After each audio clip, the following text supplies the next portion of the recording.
The cystoscope.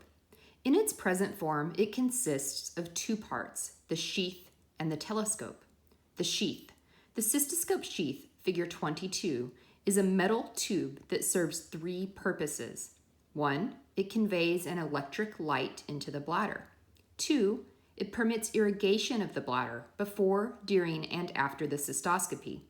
3, it admits a telescope through which the interior of the bladder is observed. The telescope.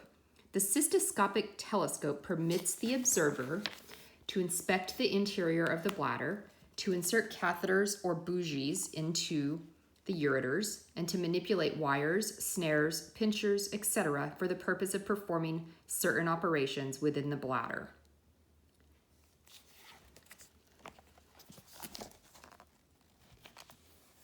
Figure 22, the Brown-Berger cystoscope. 1, sheath. 2, obturator. 3, telescope.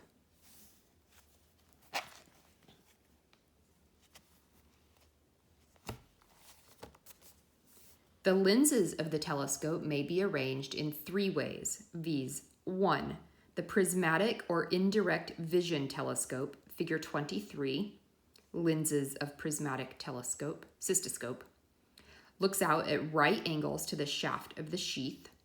The window through which it looks may be on the concavity, Nietzsche type, or the convexity of the sheath.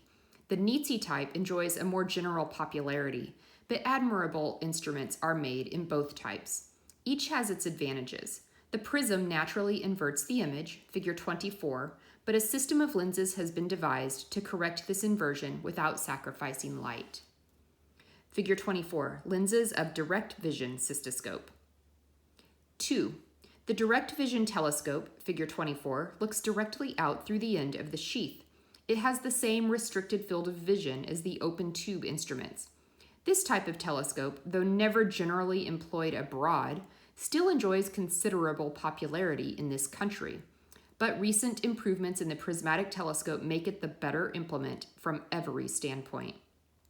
3, the retrograde telescope looks back toward the observer.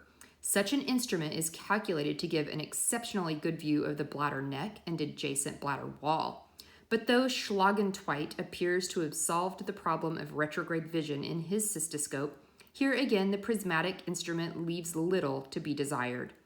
For through it, by the employment of different degrees of distension, all parts of the bladder may be viewed.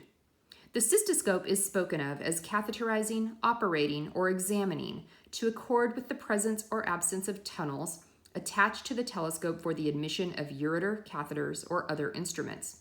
The lever devised by Alboran for the manipulation of these implements forms an essential part of the telescope to a catheterizing or operating cystoscope. Special telescopes are made for cystoscopic photography. The choice of an instrument.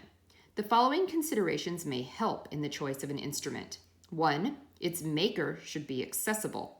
The importation of cystoscopes from distant countries involves harassing delay, expense, and misunderstanding when repairs are required.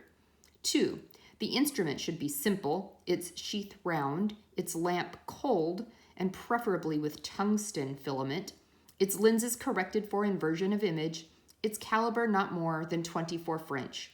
It should admit 2 7 French ureter catheters. A similar instrument for use in children of 18 French caliber admits 1 5 French catheter. Beyond this, it is impossible to specify. Each year brings forth some new improvement or some change in fashion. Substitutes for the cystoscope. While the cystoscope was approaching its present state of perfection, several instruments entitled urine separators were devised by Harris, Cathelin, and Louis as substitutes for the ureter catheterism, but perfection of the cystoscope has eliminated them from the field.